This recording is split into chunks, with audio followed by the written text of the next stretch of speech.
Ask Mike, brought to you by the Stadium Shop on Razorback in Fayetteville.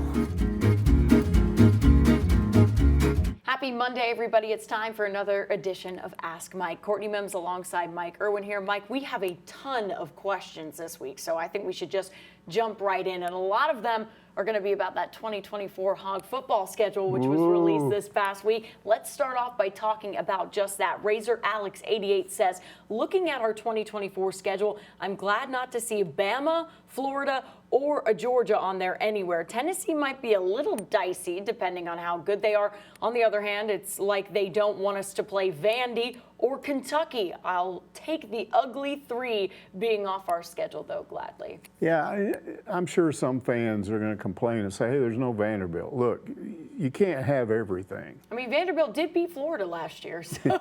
You can't have everything. So I don't see how this schedule could be any better. I mean, we'll take a look at it. But as you take a look at it, these are all home games.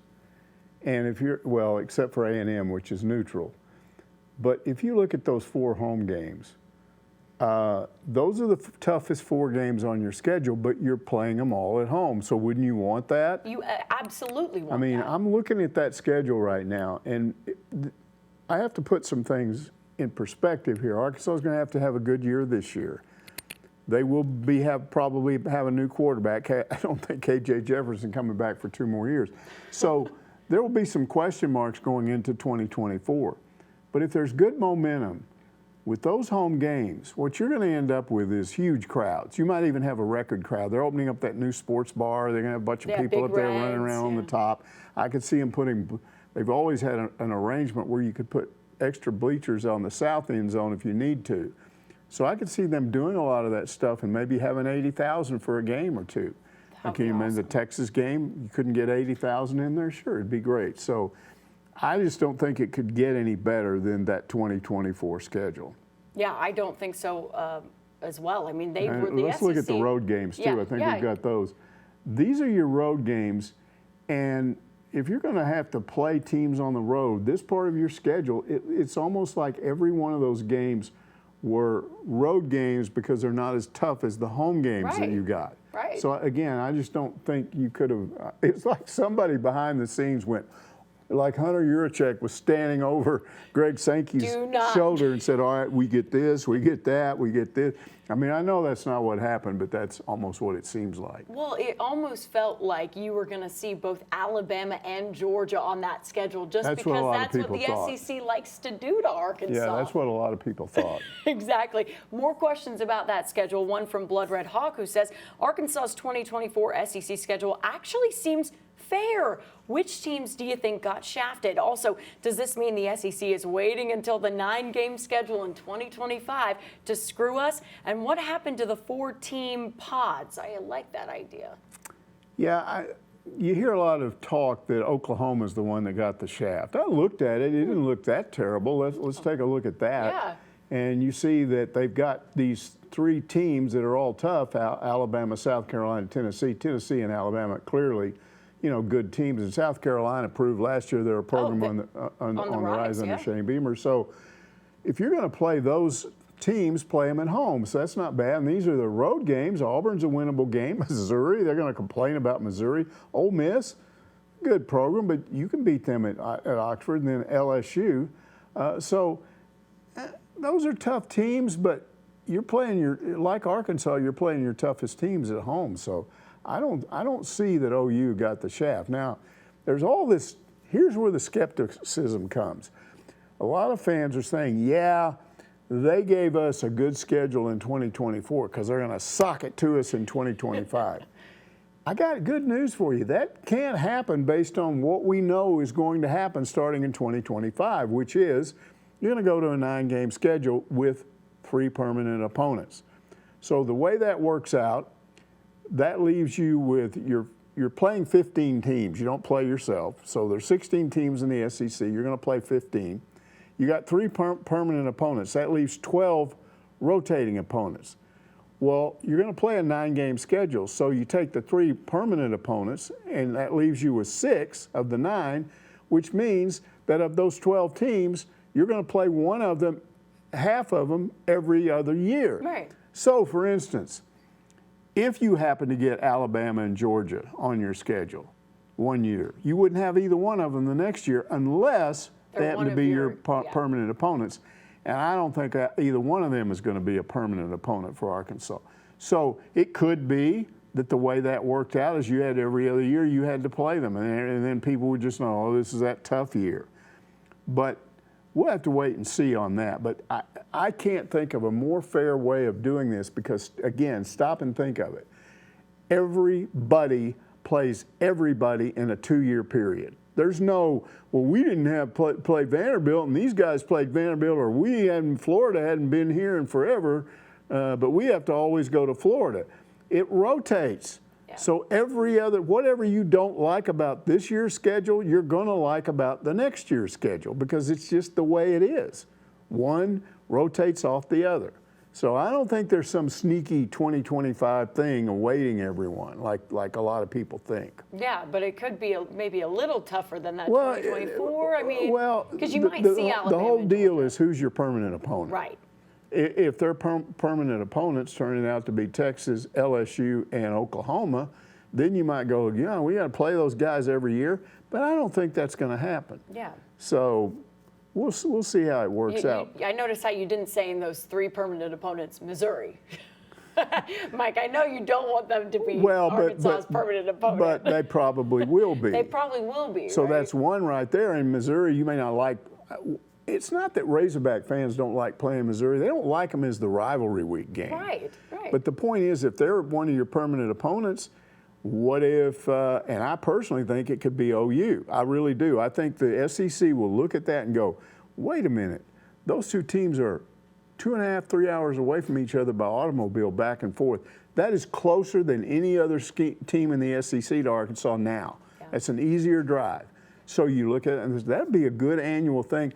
I remember when I first got here and I started kind of learning about Arkansas traditions, I was shocked at how little Arkansas and Oklahoma had played. It would seem like going all the way back to the 1890s, wow, they're so close to each other, they would play all the time, and yet they've played very few times over the years. To me, it's a natural rivalry that never happened, and I'm kind of thinking it will now because they'll be permanent. They'll be. A lot of people say, no, we got to have the Texas as our permanent opponent. I don't think they will be. I think Missouri will be. I think Oklahoma will be, and I wouldn't be surprised if Ole Miss is the permanent. So those would be your 3 permanents. I wouldn't be shocked either, especially when a lot of people say, oh, Texas, it's got to be Texas. But to counteract that argument, how more exciting would it be if you don't get to match up with them every year? There's some thought, though, that because if you look at the 2024 schedule, what did the SEC do? They honored Arkansas's 3 trophy games. They did. So a lot of people are saying, well, that must mean that's the key. That's our permanent opponents. It'll be LSU, Missouri, and Texas A&M.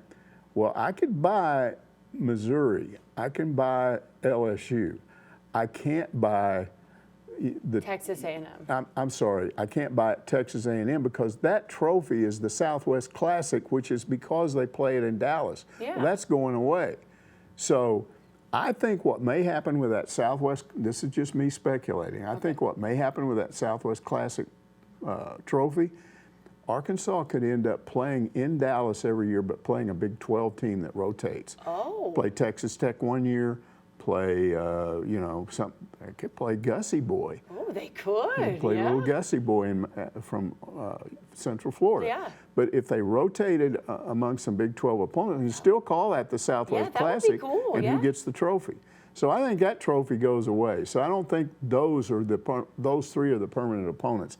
I still think OU may end up in there. I like that idea, though, having it be an SEC Big 12 trophy instead. If they want, and it still really keeps you in Jerry World. I love that. I actually really like that idea, Mike. If Jerry World is listening, they need to make sure that happens. Twinkie275 asks, we have the schedule of teams to be played for 2024. Any idea on when the full schedule will be posted? Any chance on Mizzou not being our Thanksgiving week game? No offense to Mizzou. Well, maybe some. However, that week, in my opinion, should be a true rivalry week game, like playing against the Droopy Horns, A&M, or even the Boot Bowl. Your thoughts? We kind of talked about this. All we've heard is the dates will be announced soon.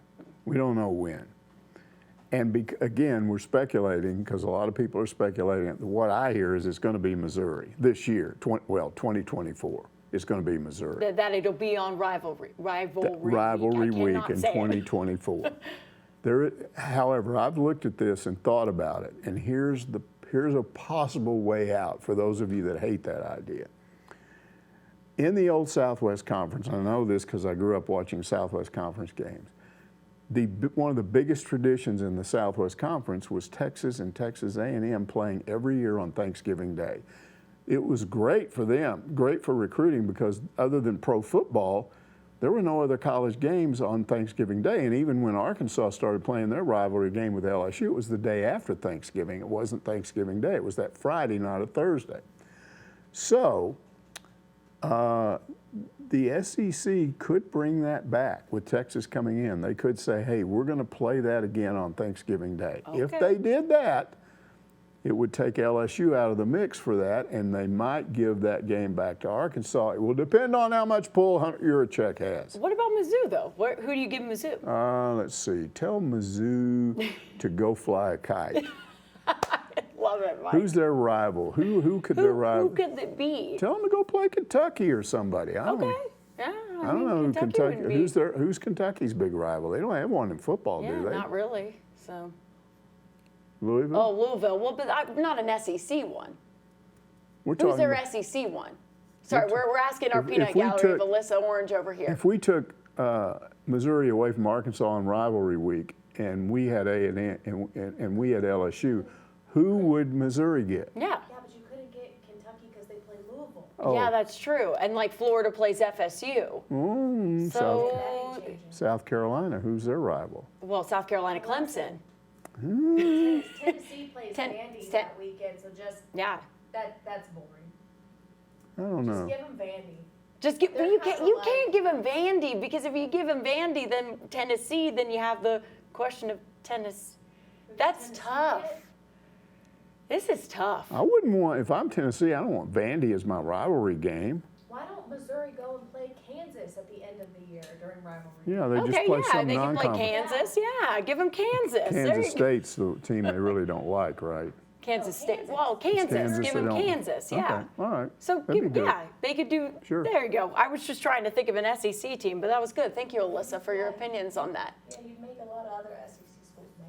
Yeah, we would make a lot of SEC schools Too mad bad by doing that, but that's okay. This is our perfect schedule. This is our perfect idea of what we want for that. SC Hog says Broyles' hiring of Lou Holtz was unorthodox. Holtz had resigned from the 1976 Jets 13 games into the season. He had only coached at William & Mary 3 seasons and NC State 4 seasons. What other candidates did Broyles interview to replace him? And what did he perceive about Coach Holtz that led him to hire him? Did he know Coach Holtz previously? It was an excellent choice, but risky or a bit odd by today's standards. Okay, if you go, Frank Broyles had told several people, I had this conversation with him one day. He said, and this was when he was AD, he said, I knew from being a head coach myself that there's a period, a window in a coach's career in which he does his best work. And he said it's usually from maybe early 30s to early 40s, maybe a 10-year period when you're really into it, your family's into it, you devote a lot of effort and time, and then after that, you start kind of burning out a little bit and going downhill. Well, Frank had that 76 Cotton Bowl team, and that team won the Cotton Bowl, but then the next year when Houston came into the Southwest Conference, Frank went 5-5-1. And I think he believed that he ran out of steam that year. He sort of knew. I'm just not, because he had great recruits. The 79 team, the next team, the 78 team, the 77 team, which was the 78 Orange Bowl win, that may have been the best collection of talent Arkansas's ever had. They were loaded too deep. And Frank had recruited those guys. So why was he willing to bow out as a coach? Because he was burnt out. And he felt like he wasn't giving his best effort, and that's why they had a 5-5-1 season.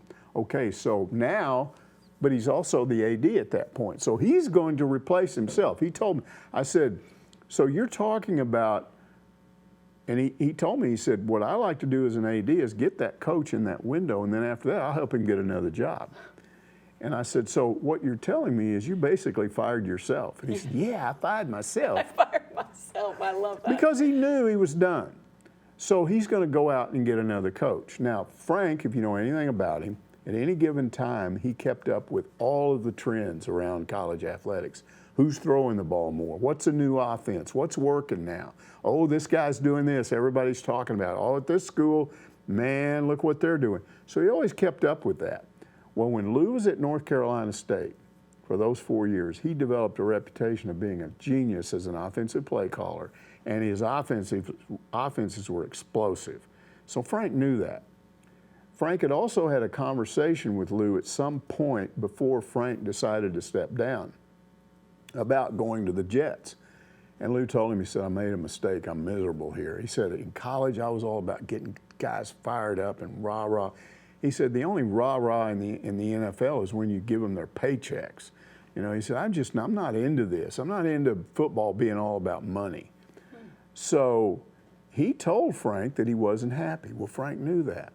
And Frank knew that he'd done all these offensive things. And so he just called him up and said, hey, you say you're miserable with the Jets. Would you be miserable at Arkansas? And Lou said, I'm coming. And that's how that happened. Wow. That's so cool. I never realized that was the story there. That's awesome. Hog Redneck asks, imagine my surprise when I learned that the ORU kid who hit the home run to beat TCU is the son of former Razorback football player Richard Brothers. How is it that he didn't end up at Arkansas? We've been talking about this question all weekend long. First of all, you need to, and I'm not disrespecting him at all, but he was on a really good high school team, but he went the JUCO route. And you don't go JUCO just because you like JUCO. You go that because that's where your opportunity is. So at the time that he went JUCO, guess who Arkansas had? A guy named Robert Moore, which may have been one of the best shortstops ever at Arkansas. And they also had Jalen Battles at shortstop. And then after Robert Moore left, because, I mean, Blaze Brothers did transfer after 2 years out of junior college, but Arkansas had Peyton Stovall, who may have been the top player in the high school ranks who did not sign a pro contract.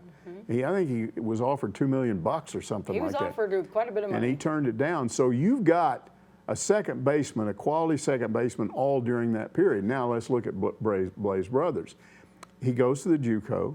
Then he goes to Northeastern State, which I think is in Tahlequah, and he's there for a year, and he's continuously getting better. Yeah. And he's like a lot of these guys at Oral Roberts. He's a guy that worked and got better and better and better. And but that's what the JUCO route does for you. That's what you like about this Oral Roberts team is they're a collection of guys who just worked and improved. They didn't worry about, oh, I got to go out this year because I won't get good money next year and all this stuff. They just wanted to get better. And I mean, I've talked to a lot of Razorback fans about him, and they're just happy that a kid from Northwest Arkansas beat TCU because they're still mad at TCU. So it's great. I remember his dad. Yeah. You know, he was a really good cornerback with a lot. He was really fast. That's what I remember about Richard Brothers. But this is cool. It is. And I watched Oral Roberts last night almost beat your little stinky Florida Gators. They had the bases loaded in the bottom of the eighth, and with 2 outs, and couldn't push any runs across after that, and then got 1 run in the ninth and made it a 1-run game. And I think they had the winning run at the plate. Or it was close. It was if I'm right, I was thinking about how Florida could have had the tying run at third. They did. And they hit a pop up out to, I think it was left field. So came really close to winning that. Now they go into the losers bracket, and tomorrow night they have to play TCU again. So we'll be pulling for Oral Roberts. Hopefully they can beat TCU twice, and boo on the Florida Gators. They could have lost that game because you saw what happened with their I just saw Kevin Coach O'Sullivan. I saw him screw up, and he went out there too many times. He almost lost them the game. And he went out there and he was like, he does what he always does. He stomps out there. He reminds me of the Ole Miss coach. And he just stomps out there all mad. Angry. And he walked out there and you could tell they were telling him, hey, you came out here too many times. You can't talk to this guy. You got to bring in another pitcher. And he's like, oh. Yeah, I know. And fortunately, it didn't hurt him because the guy came in and he did the job. But it was a little scary there for a second. Oral Roberts could have won. And there's a big game today. Yeah. Big game. Oh, yeah. A few big games LSU today. and Wake Forest, and the winner of that, you can see them tangling with Florida. Yeah. So of those three teams, Florida, LSU, Wake Forest, which one is the best? Oh, well, I'm going with Wake Forest. Yeah, it's definitely Wake Forest, but LSU. Because we don't want your stinky Gators to win, and we don't want LSU to win. I know Alyssa's over there like, yeah, down with the Gators, down with the Gators. Go stop with your ACC chanting over there. You guys can't hear her, but we got to stop this. You're going to make me mad, Mike, if we talk about the College World Series anymore. Pig's Feet wants to know, what is your guess as to which of DVH's #1 recruiting class actually make it to campus? You know, all he said is that he thinks he's going to get damaged by the Major League Draft. In other words, he's got a lot of guys, and he thinks there's so many of them that, yeah, he's going to take a hit. However, look what he's done, because last year, I think, was the first year DVH kind of first went into the transfer portal. Before that, kind of wasn't a thing in college baseball, but now it is. Everybody's doing it, football, basketball. Yeah. So what did he do this past week? Okay, let's see. He got him a catcher, a center fielder, a first baseman, and a DH/shortstop. Guess what? Every one of those guys is batting right around 300 or better, and every one of them has hit double-digit home runs. So wherever he's got a position that he needs to fill for next year, he's I think at least got an equal to and maybe improved a little bit. Certainly at catcher they've improved. Oh yeah. Because that kid was the Big 12 Freshman of the Year 2 years ago. Yeah. And then his top high school recruit, who was the national home run leader, hit more home runs in high school than anybody else. Wow. At least right now, he's talking about coming to Arkansas. Wow. So if you get him and 2 or 3 other of these guys that are, you know, part of the #1 recruiting class, and he continues to recruit portal guys like this, I mean, Hog baseball is just reloading. It looks like to me they may be better next year. That's all that we've been talking about. I was talking to Dudley the other day about all of these guys that he's bringing in from the transfer portal, and all of them have accolades, and like you said, double-digit home run, all of them. How can you not look at that and go, if you got all of them and the national home run leader out, what do you just, Nate Thompson would be in heaven. Yeah, home runs, launch angle. The long ball. 150 mile an hour velo velocity. Ball went right through the batter's eye. Yeah, it might be and it's still going, headed toward the Campbell Soup or whatever that headed is. Towards the Campbell Soup. I love it, Mike. The next season's going to be fun for sure. Lost in Swine says, due to the fact that NIL is here to stay, I believe the only way to curb some of the insanity of college athletics is by putting restrictions on the transfer portal. So my question is, did the chaos of the transfer portal come about due to Supreme Court rulings, or did it come about because the NCAA just lost total control after the NIL rulings? You know, I'm as critical of the NCAA as anybody. I know you are. This was not their fault, because they did come out with a very logical and common sense NIL rule. And they only had 2. But the one that really mattered was the NCAA rule to this day states that you cannot use NIL as a part of the recruiting process. Let's say, for instance, I'm Texas A&M, and I got all this NIL money. The way you're supposed to handle this is you talk to a recruit and you say, we've got NIL opportunities. I can't discuss them with you right now, but if you sign with our school, once you have signed, we will get into what's available to you. That you're not supposed to talk money or any of that stuff. So what happened? Right off the bat, and I have no idea if Tennessee's athletic department was involved in this. Maybe it was just a bunch of their boosters in the state legislature. But Tennessee passed a state law saying NIL to high school, NIL payments to high school seniors is okay. So what the Tennessee state legislature did was say, we don't care about your NCAA rules, we're passing the state law. And as Hunter Yurchek said before they went to Washington for this NIL meeting, I think a little over a week ago, as he put it, once you have a state law like that, it trumps an NCAA regulation. NCAA does not have more authority than your state government. Correct. Well, once Tennessee did that, everyone else just went, well, if we don't care what our state legislature does or doesn't do. If they can do it, we can do it. So that's when it went nuts. And people just started offering all kinds of stuff. And it's been that way ever since.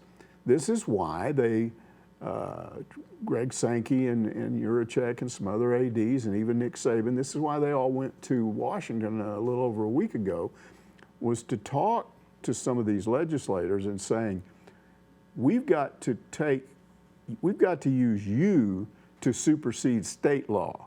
If we can get some federal regulations on NIL, I don't know what they'll be, but let's say Congress did something as simple as making the NIL, the NCAA rule on NIL, which is you can't offer it before they get on campus, make that a federal regulation. Yeah. Then it trumps the state law of Tennessee and these others. Correct. So maybe that's what they're looking for. I would be a little more ambitious I would say, why can't you pass a regulation saying that NIL money gets distributed equally to all college athletes at a school? Yeah. And you can do that by making them part-time employees of the university and paying them that way. So maybe it'll go to that point. I called over and asked because somebody had asked last week, well, what was the result of that? You told us about it and we don't know what happened. Well, I was told that they didn't expect to get an immediate response. This was more of a, we're there to inform you, Congress, about what this is.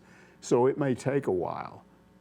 We know they're involved in other things right now, like we're going to get this guy or that, we're going to do. Congress, that's so Congress. They may not exactly attack this problem immediately, but when they do, hopefully it won't be a Republican/Democrat thing. It'll be they all agree that NIL needs to be better regulated than it is right now. We don't need these ridiculous bidding wars between schools for basketball transfers. Like Grant Nelson. Yeah, seriously, right? I mean, gosh, yeah, that would be great, Mikey. But like you said, we have to wait on Congress to do those things. Right. So Razorback wants to know, what is the story on Grant Nelson? You just brought him up there, Mike. Alabama claims he committed to them, but as of June 16th, he still shows eligible in the transfer portal, and he has not posted a commitment that I can find. Okay, the word we get is that I think the term was procedural things going. Procedural things, that's going correct. On. Not necessarily grades, he's not necessarily not eligible, but there's some things that have to be done from a procedural standpoint for him to be officially enrolled at Alabama. We're told that it's just a matter of time. It just hasn't happened yet. Mm-hmm. I was also told by somebody, now he's just mad and he's going to make everybody wait because they jumped the gun and he wants to make all these reporters look stupid that said that. He could do that too. The important point is, I think we're both told that he is not coming to Arkansas. That's not why we haven't heard anything. Yeah.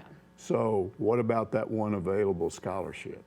Well, here's something that just popped up, 2 days ago? What about Huggins? Oh yeah, I did see that. He resigned at West Virginia. He had one of the top portal classes in the country. Mm-hmm. All of these people, because he resigned and was pretty much forced to resign, they can now go wherever they want. Yeah. So could Muss be looking at somebody there?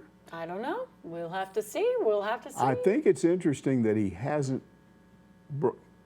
I cannot imagine him letting that scholarship just go or There's no way. giving it to a walk-on. No, Kevin McPherson, who's our So he's going to said offer it no. to somebody. So why the delay? Because he's looking at somebody. That's what we think. Well, yeah, I think that's very true. But I think, he's definitely moved on. Based on what Kevin says, they are pursuing other options. Right. So they're not thinking that Grant Nelson is coming to Arkansas in any which way, shape, or form. And the procedural issues could just be like a credit transfer. Sure. Like you know how that gets, Yes, with credits transfers. That happened many years ago with Nolan. Yeah, He had these two guys that were going to what was called West Ark then. And they actually passed the course, but the professor had not actually officially sent the grades to Arkansas. There you go. It can be something like that. We don't know, but procedural issue is what we have been told. Hot Dogger says a decision about taxes and NIL was handed down by the courts this week. I didn't see anything about it on ESPN to explain how it affects universities. Can you help? It wasn't handed down by the courts. It was decided by the IRS. Okay. What the IRS ruled is that money given through a collective for NIL purposes is not a charitable donation. Therefore, You can't take it off your taxes. Who was trying to put it as a charitable donation Well, on their evidently some taxes? people had been doing this and they went, no, you can't claim this. Yeah. Now, the question is, will that affect some of these NIL payments? I don't know. I don't know if that will, some people, a guy was planning to give a bunch of money, but he finds out it's not tax deductible. Maybe he won't. I don't know.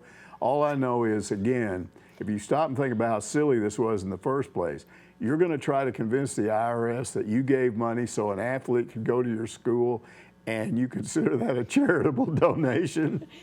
I mean, they had to try, right, Mike? They had to try. And I guess. the funny thing is, it couldn't have just been one person. Multiple people might have tried to claim it as a charitable donation for the IRS to be like, whoa, whoa, whoa, whoa, whoa. Well, you know that that they evidently ruled it because some people were probably claiming it and they were saying, no, you can't. And then they were getting mad at them. So they said, look, here's the official word. This is what we're telling you. It's not a charitable donation. That is so funny to me. Put it down as a charitable donation. See where that gets you. Maybe it's just some guy that needs money, right? You know, he's just. Maybe he donated a mere, $2 million. And wants to get some money back in taxes. Who knows? Third down Punt says, why not pool all the NIL money into a trust fund and simply pay the players for their appearances? This would make a level playing field for all teams and players. The All-American quarterback or the third-team defensive end would be paid the same per appearance. The more your demand, the more you make. Well, I don't like that plan. No, I like it better than the way it is now, because at least that will spread it out evenly. But the problem with that plan, as I read it, is the non-starters don't get anything. You just get, however many times you appear in a game, that's how much money you get. Well, what if you don't appear in a game? But isn't that what's happening right now, except the trust fund would just be overseen by somebody? I don't know, but again, what it means is the starters make all the money, and so if you're redshirting, you get nothing, and I don't know. But that's what's happening.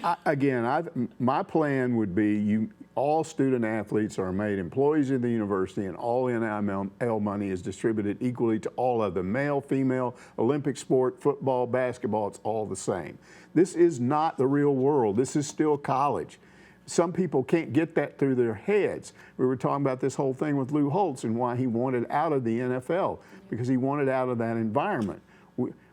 There are those of us, maybe we're all old geezers now, I don't know, but we don't want college athletics turned into professional sports. No.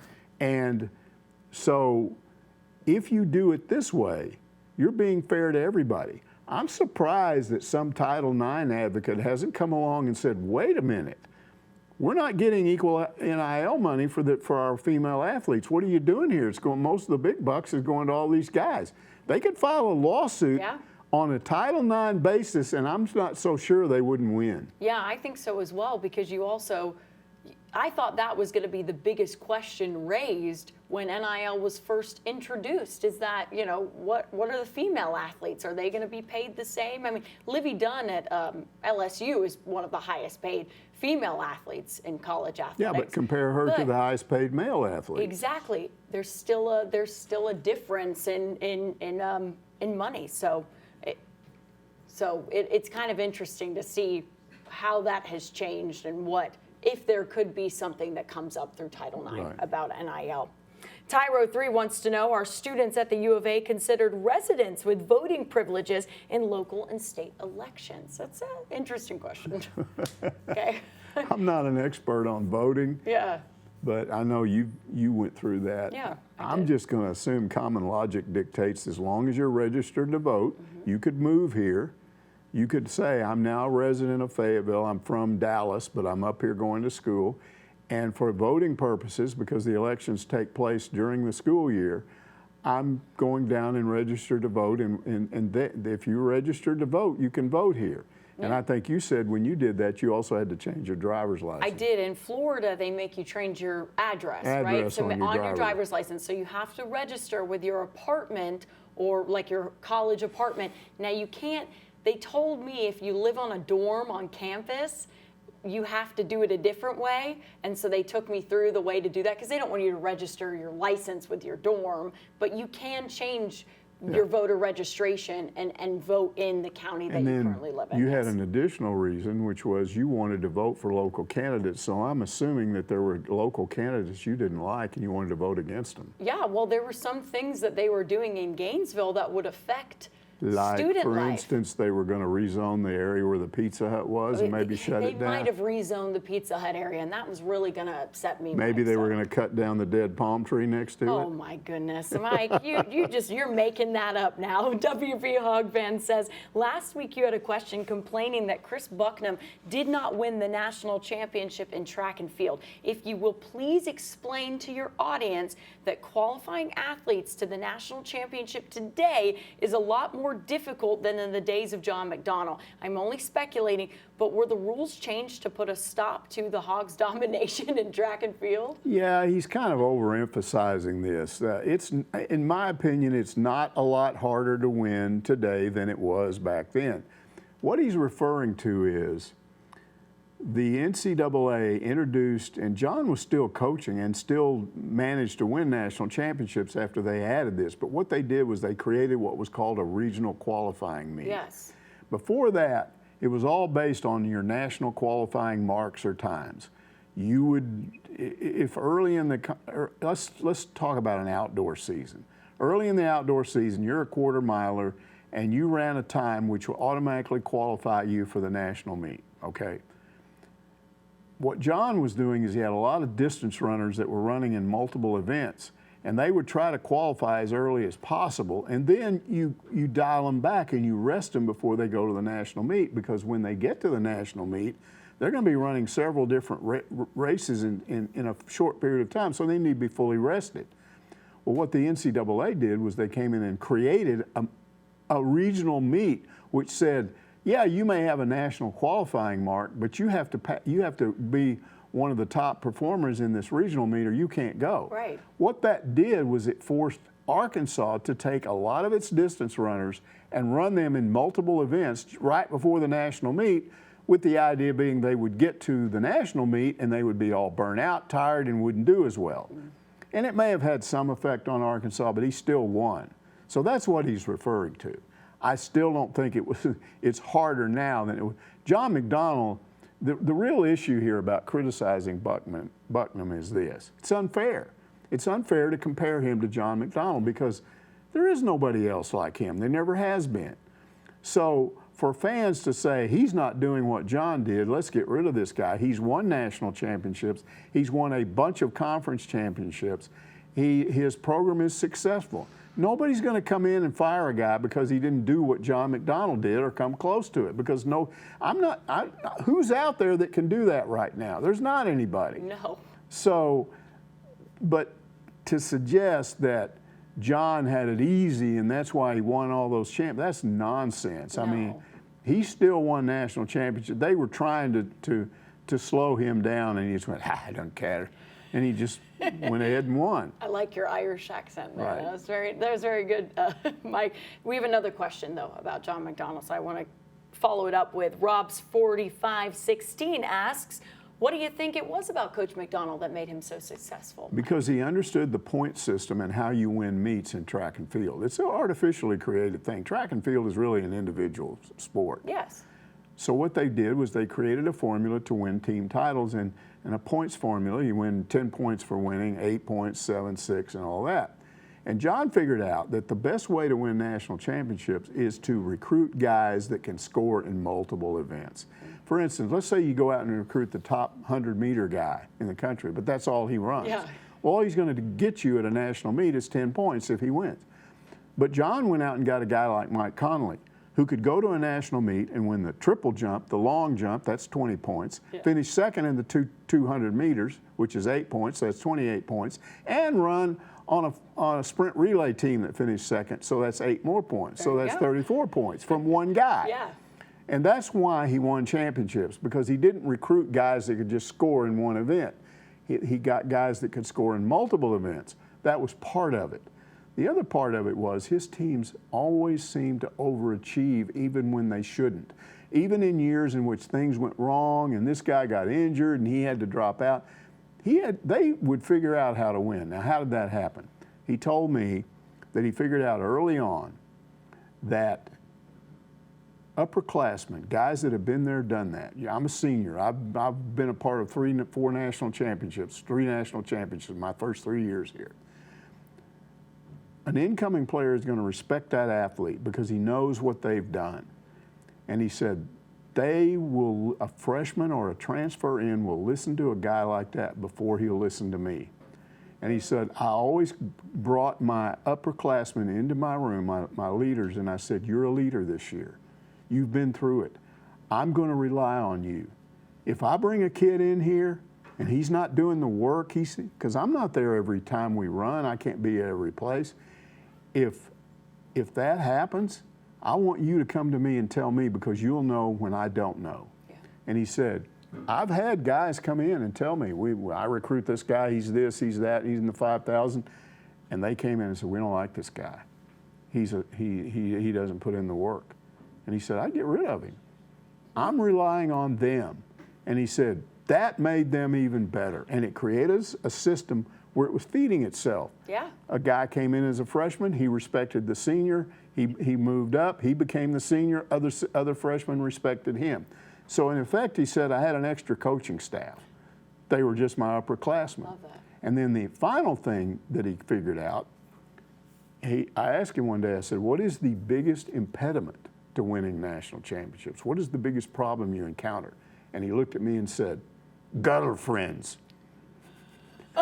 Really? Really. Wow. He said, all right. He said, a guy with girlfriend problems can be the best guy in the country in his event. If he's got girlfriend problems and it gets into his head, he becomes not even the best guy on my team. And he said, I've seen that happen. And I said, what do you do about it? He said, I do nothing. What can you do?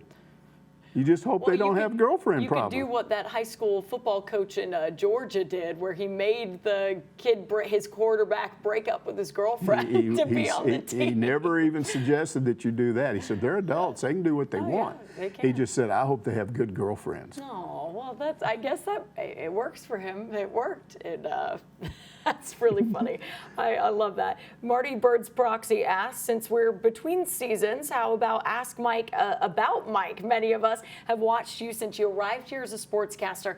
What brought you to Arkansas initially, and did you intend to spend your entire career here? Try to get through this as quickly as possible because it's a long story. Again, I've told the story many times. My best friend growing up in Morton, Texas, which is almost into Mexico, past Lubbock, was a Razorback fan. None of us could figure that out. Here we are 60 miles from Lubbock. We're all Texas Tech fans. Why is he a Razorback fan? I don't know. He just was. But he went to games with me, and he always looked forward to the every other year when Texas Tech would come to Jones Stadium because we would sit in the Arkansas section. And I noticed early on, these were the best visiting fans all year. They were respectful. They didn't make fun of the local. They didn't talk about how bad Lubbock was, like the Texas fans made fun of it. We get to go home. We don't have to live here. These idiots have to live here. Things like that. They didn't make comments like that. They were nice people. They understood football. The Razorback fans that I was around when I was junior high, high school at those games, they were smarter than the other fans about that specific game. They knew Tech players. They knew who was good. They knew who their players were, what each teams were trying to do. So I already had kind of a respect for them. So we went off to college together to North Texas State. We went there because the tuition was cheap. Well, he met a guy named Roland Murray there. We had played high school football against Roland Murray, and now he's our buddy. Well, Roland's grandfather was from Ashdown, and he was a huge Razorback fan. So Roland was. So those two guys get together, and what they started doing, they didn't go to North Texas games on Saturday during football season. On the weeks in which Arkansas came into Texas, wherever the game was, they would get up and drive to the game. They'd go to Lubbock, they'd go down to Houston, they'd go to, if it was Rice or Houston, they'd go to A&M. You know, they would go to all these games, and sometimes they'd get back at like early Sunday morning, they'd be dead all day long, but they loved going to these games. So one day they talked me into going to the TCU games. There's 30 minutes down to TCU, so I go down there. We're the first ones there. We go through the visitor's gate. We're sitting there. Here comes the next guy. He's some Arkansas fan from somewhere. He's about 35 years old. He starts talking to us. He's got a flask in his coat, and he pulls it out. It's bourbon. And we go get Cokes, and we're mixing bourbon and Cokes and talking to him. He's a great guy. He starts talking about his RV. You see my RV out there? He said, my RV. And they didn't have a north end zone seats in those days. And you could see out in the parking lot. Let's go look at it. So in those days, if you kept your ticket stub, which we did, all you had to do was show it when you came back in. So we go out, and we're looking at his SUV. I'm sorry, his RV. Yeah, his RV, yeah. And he's got these big horn speakers on top, and he's got an 8-track player in it. Now, there was a song when I was in high school called Long Tall Texan. People know what that song is at my age. Well, an Arkansas guy rewrote it to reflect I'm a short squash Texan. And it was about Arkansas going to Texas and beating some Texas team. So he starts playing that on his, and people are walking by and they're playing short squash Texan, and they're all looking around like, what's that all about? We're just, on these loudspeakers. Yeah, we're just dying laughing. So this guy's a great guy. So once again, I'm thinking Arkansas fan. So I graduate, I go into the military, I come out, I'm working in television. The first few jobs I had on covering is high school stuff, which is okay, but I kind of wanted to do something else. And I was in East Texas and I thought, hey, I can go up on the weekends and cover the Dallas Cowboys and the Texas Rangers. So I go up to it was the summer when I started, go up there and Carl Yastrzemski, the Boston Red Sox, he's a big hero of mine. I'm in the photographer's well right next to him. He's like, Yaz is like 10 feet away. He's a jerk. He's making fun of Texas. He's making fun of everything. He's calling Texans dummies. I'm going, what?